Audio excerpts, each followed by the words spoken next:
Hello very commandos. आप लोग एक बढ़िया सी यूनिवर्सिटी में आ गए होगे। ऑनर्स की पढ़ाई, ऑनर्स एग्रीकल्चर की पढ़ाई आप अच्छे तरीके से कर रहे होगे। आपके पेपर नजदीक आने वाले हैं, कल परसों से अभी स्टार्ट होने वाले हैं। बट आपके दिमाग में नहीं आ रही कि सर कैसे लिख पाएंगे, क्या लिखेंगे, कैसे होगी। तो मैं आज इस वीडियो में बात करने जा रहा हूं यूनिवर्सिटी एग्जाम के पेपर लिखने के सबसे बढ़िया 5 तरीके क्या क्या होंगे, आप किस प्रकार से पेपर लिख सकोगे, आपको बैक न लगे, इससे कैसे बचोगे, इसके बचने का क्या तरीका हो सकता है, कैसे एग्जाम देंगे। क्योंकि आपने अभी तक 10th 12th तक ही एग्जाम दिया है और वो कॉलेज बेसिस पे होते हैं, है ना। स्कूल बेसिस पे एग्जाम होती थी कि जैसे सर ने पढ़ाया वैसे ही लिखना है और सिलेबस भी एकदम चुटकी सा होता था। बट आप यूनिवर्सिटी में आ गए हो, आपके पास सिलेबस 11 12 कोर्सेज का सिलेबस होती है और वन नाइट प्रिपरेशन करके आपको आगे जाके पढ़ना होता है। तो उससे ना बच के, बैक पेपर ना देके आप किस बढ़िया से अच्छे तरीके से आप पढ़ाई कर सकोगे, उसके मैं आज 5 तरीके बताने वाला हूं। जो कि हमारे पहला टाइम मैनेजमेंट हो गई, मार्जिन और स्पेस हो गई, क्रॉस अधिक ना करे, आंसर लिखने का क्या तरीका होगी और कोई क्वेश्चन ना छोड़े। सर जी इससे कुछ समझ नहीं आया। मैं आपको हर एक पॉइंट पे बढ़िया तरीके से प्रकाश डालते हुए चलूंगा और खासकर ये जो 2 3 पॉइंट है ना लास्ट के, वो आपको गलती नहीं करना है, भूल से भी गलती नहीं करना है। सबसे पहला टाइम मैनेजमेंट। टाइम मैनेजमेंट, आप किस प्रकार से टाइम को मैनेज करने का, मतलब सर जी नहीं समझे, मतलब भैया हम नहीं समझे, हमको फिर से समझाइए। लो बुआ आपके लिए मैं समझा रहा हूं। देखो टाइम मैनेजमेंट क्या क्या करना है।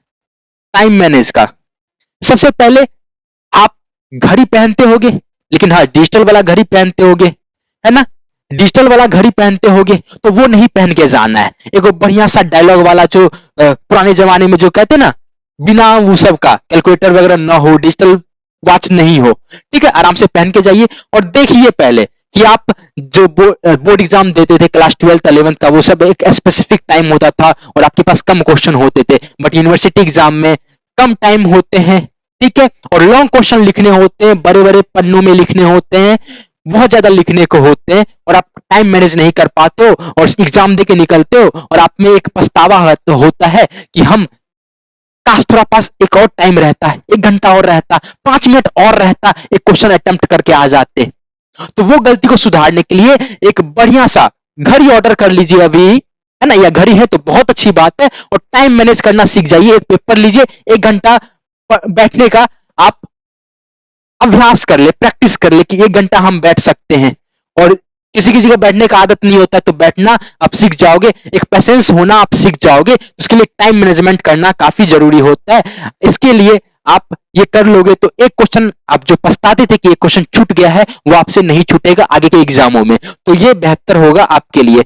देन दूसरे आपके पास मार्जिन और स्पेस। ये क्या है फंडा, मार्जिन और स्पेस का क्या फंडा है सर। मार्जिन और स्पेस का फंडा ये है कि आप जब आपको जो कॉपी मिलता होगा ना, कॉपी जो मिलता होगा मार्जिन और स्पेस का, आपके पास कॉपी मिलता होगा, चलो मान लेते हैं ये पेज है कॉपी का, ठीक है।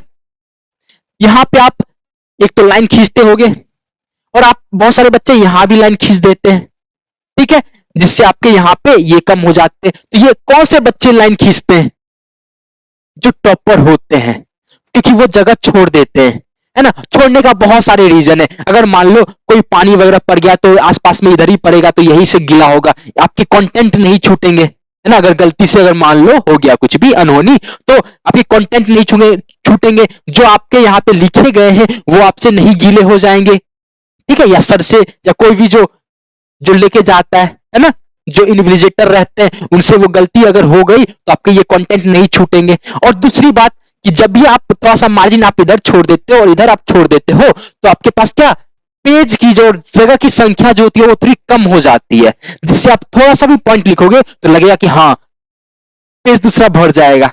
समझ रहे हो, दोनों साइड आपको मार्जिन छोड़ना है।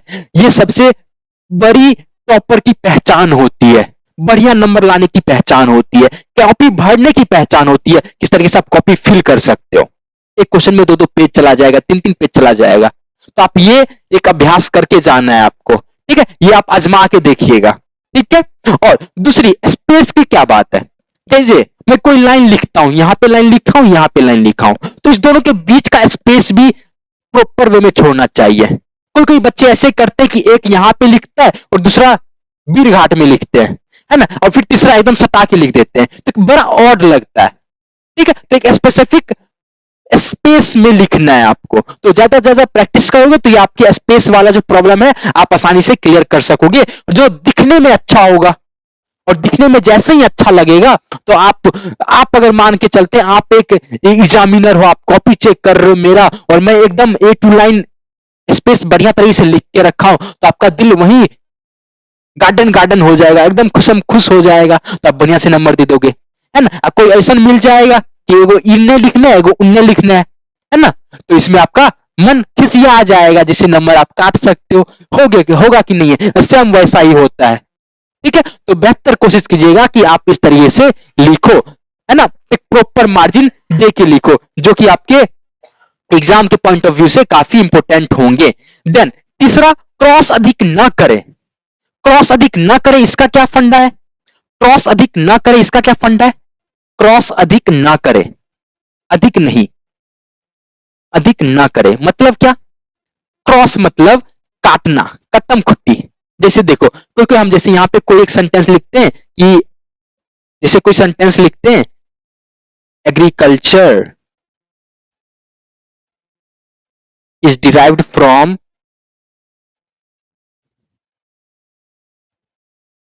ग्रीक। अरे याद आया, ग्रीक तो नहीं है, काट दिए, ग्रीक नहीं, लेटिन, लेटिन वर्ड। ठीक है, ऐसे लिखे तो ये सब ना पहले ही दिख जाता है कि अरे कट्टम खुट्टी है, तो यहाँ पे उतना ज्यादा आपको इंप्रेस नहीं कर पाते हो, आप इंप्रेस नहीं कर पाते हो टीचर को, इसलिए आपके थोड़े से कम नंबर आते हैं। तो इसको क्या करना है सर, दूसरा उपाय क्या होगा, तो मैं यहां से लिखता हूं। ठीक है, फ्रॉम ग्रीक अगर लिख दिए हो तो इसको क्या करना है, सिर्फ एक लाइन में यहां काट दो और लेटिन लिख दो। ठीक है, एक लाइन में जस्ट काट दो और लेटिन लिख दो, बस एक लाइन काटना है। ठीक है, ज्यादा घचम पिटी नहीं करना है। अगर मान लो लिख भी लिए, कोनो दिक्कत नहीं है, जैसे ये सब में तो लिखना जरूरी है, ये सब में काटना तो जरूरी है। अगर कुछ सेंटेंस बना भी रहे हो जो लॉन्ग क्वेश्चन है और बीच में थोड़ा सा गलती हो गया तो छोड़ दो, नहीं उसको काटो, ऐसे ही छोड़ दो, बस थोड़ा सा सर्कल कर दो, बस फिर उसके आगे लिख दो। जैसे एक और मैं पॉइंट यहां पे बनाता हूं, फ्रॉम ग्रीक, फिर हम यहां पे लेटिन लिख दिए। ठीक है, तो ग्रीक हमारा गलती होगा तो इसको काट दो और यहां पे बस, ठीक है, यहां पे बस, बस इतना ही करना है, जो कि गिचमपिटी से अच्छा लगेगा कि एकदम साफ सुथरा है कि हाँ ये गलती से लिखा गया, कट कर दिए। ठीक है, लेकिन बाद में हम लेटिन लिख दिए, लेटिन वर्ड। ठीक है, तो आप इसको बस सुधार सकते हो, तो एक प्लस पॉइंट हो जाएंगे आपके पास। हाँ, माना कि ये सब उतना ज्यादा वैल्यू नहीं करेगा, बट हाँ आप एक बार करके देखो, आजमा के देखो। एक टीचर पे जो इंप्रेस होती है ना, जो कहते हैं ना first impression is the last impression, अगर आपके पहले ही कॉपी में ये सब चीजें हो जाएगी तो आपके मार्क्स उतने अच्छे, एक मूड चेंज हो जाता है। आप खुद एक टीचर बन के, मतलब एक टीचर की तरह सोच के देखो कि आप किसी और का कॉपी लिए घचम पिट्टी है, कैसे नंबर दोगे। ठीक है, तो एक आप वो सोच के चलोगे। देन फोर्थ नंबर जो हमारा आंसर लिखने का तरीका, सबसे पहले आंसर कैसे लिखेंगे, आंसर लिखने का क्या तरीका होता है सर जी, यू होता है, कैसे लिखना है। देखो, आप जो बोर्ड एग्जाम में देते थे वो क्या देते थे, बोर्ड एग्जाम में बस जितना क्वेश्चन था उतना ही लिखते थे, बस बात खत्म। जितना नंबर का था, जैसे 2 नंबर का था तो 2 लाइन लिखे, बस खत्म। अरे नहीं करना है यूनिवर्सिटी एग्जाम में, कॉलेज के एग्जाम में ऐसे नहीं करना है।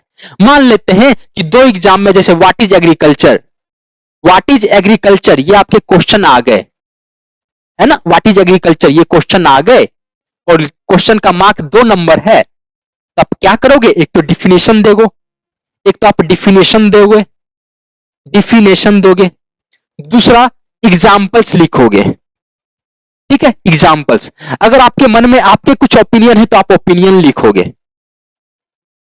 यहां पे बनते हैं आपके 2 मार्क्स। ठीक है, अगर मान लेते हैं कोई क्वेश्चन है जो 3 नंबर का है, तो आप क्या बस 3 लाइन में लिख के छोड़ दोगे, नहीं, क्या कारण है, क्यों है, क्या स्टेटमेंट लिखा गया है, क्या क्वेश्चन पूछा गया है, पूरा बढ़िया तरीके से लिखोगे। ये होती है लिखने की तरीका। आंसर कैसे लिखेंगे वो लिखने की तरीका होगी, कैसे आप एग्जाम को नंबर के हिसाब से तौलोगे। जैसे कोई क्वेश्चन ऐसे हैं जिसमें आपके 3 क्वेश्चन दिए गए हैं, है ना, मान लेते हैं क्वेश्चन नंबर 3 है, इसमें 3 क्वेश्चन दिए गए, 3 क्वेश्चन मार्क दिया गया है। आप उसको कैसे करोगे, 3 क्वेश्चन को बांट लो, 3 क्वेश्चन को बांट लेना है। जैसे एक पैराग्राफ में हम एक क्वेश्चन का आंसर देंगे, फिर जो दूसरा पैराग्राफ स्टार्ट होगा उसमें हम दूसरा क्वेश्चन का आंसर देंगे, फिर जो तीसरा स्टार्ट होगा हम तीसरा पैराग्राफ में तीसरा क्वेश्चन का आंसर देंगे, पैराग्राफ चेंज कर देंगे। ठीक है, ये हमारा एक अच्छा तरीका होता है लिखने का। दूसरा क्या वे आप ले सकते हो, दूसरा वे ये लिख सकते हो जब आप आंसर किसी चीज का लिख सकते हो और पॉइंट वाला जो लॉन्ग क्वेश्चन का होता है, जो आपके 5 नंबर के होते हैं, तो आप ज्यादा से ज्यादा कोशिश कीजिए कि पॉइंट वाइज में आंसर दें। जैसे हम अभी आपको एग्जांपल देते हैं, हमने आपको ये दिखाया कि क्या हम तरीका अपनाने वाले हैं, क्या चीजें होने वाली है। फिर देखो ना, हम 5 पॉइंट पहले ही लिख दिए कि आप लोग को अंदाजा हो सके कि हम आगे क्या बताने वाले हैं, इस वीडियो में क्या बताने वाले हैं। समझ रहे हो? वैसे ही आपके पेपर भी लिखने हैं, आपके पेपर भी बिल्कुल वैसे ही लिखने हैं। 5 नंबर का क्वेश्चन है तो हम पहले ही बता देंगे सर को कि हाँ ये 5 पॉइंट है जिसमें हम आगे आपसे बात करने वाले हैं। तो बहुत सारा टीचर ऐसा होता है ना कि 5 पॉइंट देख के ना दिल खुश हो जाता है। और देखो ना, एक और तरीका बताते हैं, जैसे ही 5 पॉइंट लिख दिए, 1 2 3 4 5 पॉइंट लिख दिए, 5 पॉइंट का दो लाइन लिखोगे ना, ऑटोमेटिक पेज बढ़ जाएगा, ऑटोमेटिक पेज आपका बढ़ जाएगा, 1 से 3 पेज हो जाएगा, 2 से 4 पेज हो जाएगा, ऑटोमेटिक हर एक का दो लाइन लिखते चले जाओगे। तो समझ में आ रहा है? ये पॉइंट वाइज लिखने का प्रैक्टिस करना स्टार्ट कर दो, उस हिसाब से पढ़ना स्टार्ट कर दो, और पॉइंट वाइज याद करना भी काफी आसान होता है, इजी होता है। ठीक है, तो ये आपके लिए, ये आंसर लिखना, इस तरीके से आंसर लिखना काफी आपका फायदा करेगा यूनिवर्सिटी के एग्जाम में। तो बोर्ड एग्जाम हो गया बुआ, अब नहीं हो, बोर्ड एग्जाम में नहीं हो आप, अभी आप हो यूनिवर्सिटी के एग्जाम में, तो आपका पॉइंट मैटर करता है। आप क्या सोचते हो उस क्वेश्चन के प्रति, आप किस तरीके से सोचते हो, सर जो बताए वो बहुत सही है, बट आप क्या सोचते हो उस पेपर में दिखना चाहिए। और दिखाने का टीचर को दिखाने का तरीका यही है कि आप एक पॉइंट बना लो। 5 नंबर का क्वेश्चन है तो 6-7 पॉइंट बना लो, अगर 8 नंबर का क्वेश्चन है तो 10-15 पॉइंट बना लो। उस पॉइंट को आप पॉइंट वाइज लिखो, फिर उसके बाद एक्सप्लेन कर दो हर एक पॉइंट का, 2-2 लाइन में, 3-3 लाइन में, या एक पैराग्राफ में।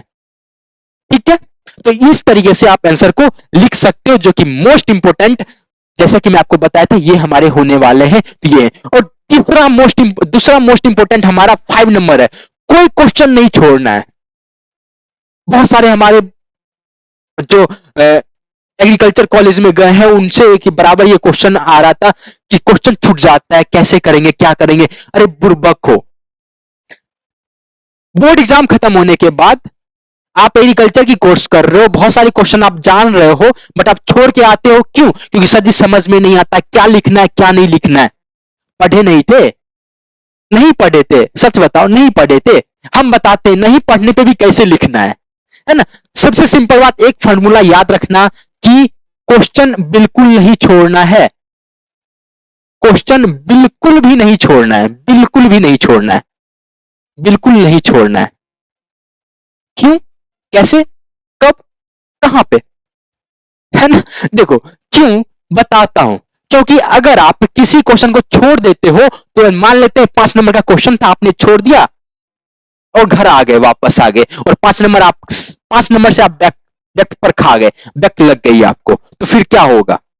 बैक पेपर 1 साल फिर से आप दोगे ना। तो उसको नहीं देने का सबसे सिंपल उपाय है कि 5 नंबर का क्वेश्चन छूट रहा है किसी कारणवश, कुछ ना कुछ एक पैराग्राफ लिख दो ना, कुछ भी कुछ, बस गाना वाना मत लिखना, बाकी हर एक चीज लिख देना, गाना, शायरी, है ना। बाकी ये सब नहीं लिख के, जो आप, जैसे क्वेश्चन है एग्रीकल्चर इकोनॉमिक्स के बारे में, कुछ एग्रीकल्चर इकोनॉमिक्स के इंपोर्टेंस के बारे में लिखो, इकोनॉमिक्स के इंपोर्टेंस के बारे में लिखो, क्या हमारा एग्रीकल्चर पे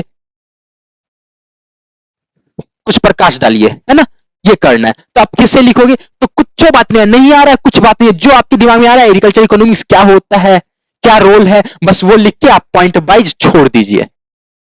जो आपके 0 नंबर आ रहे थे, यहां पे टीचर पढ़ेगा, चलो कुछ तो प्रयास कर ले, किया है तो चलो 1 नंबर 2 नंबर दे देगा।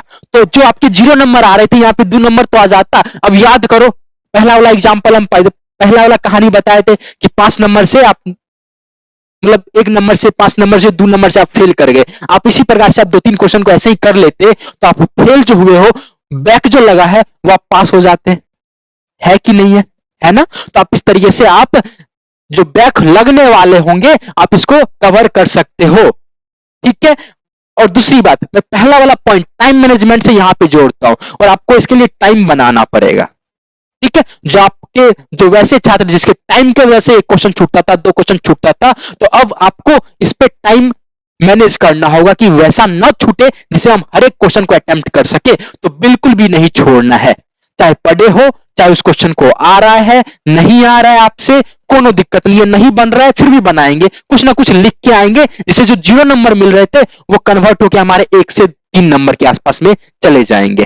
ठीक है, तो ये हमारे रहे पूरे के पूरे 5 ऐसे रामबाण तरीके, जिससे कि आप यूनिवर्सिटी के एग्जाम में बिल्कुल भी बैक नहीं लगेगा, आपके बैक लगने से बच सकते हो। और पेपर कैसे लिखना है ये भी मैं आपको बता दिया। अगर इसके अलावा और भी किसी चीज पे आपको वीडियो चाहिए तो आप नीचे जाके कमेंट कीजिए, कैसे जा रहे हैं आपके एग्जाम वो भी नीचे बताइएगा, किस चीज की आपकी जरूरत है वो भी बताइएगा। आपको यहाँ पे मिलता है a complete solution of agriculture, easy concept के साथ क्वालिटी कंटेंट यहीं पे मिलेगा, Shiva classes Bihar agriculture. Subscribe नहीं किया तो सब्सक्राइब कर ले, अपने दोस्तों के पास शेयर नहीं किया अपने दोस्तों के पास शेयर कर दे। बाकी मिलते हैं किसी और लेक्चर के साथ, किसी और वीडियो के साथ, तब तक के लिए देखते रहिए शिवा क्लासेस, हंसते रहिए, मुस्कुराते रहिए। जाते जाते बोलना चाहूंगा, जय हिंद, जय भारत, जय विज्ञान, जय कृषि विज्ञान, जय Hindustan. Thank you so much.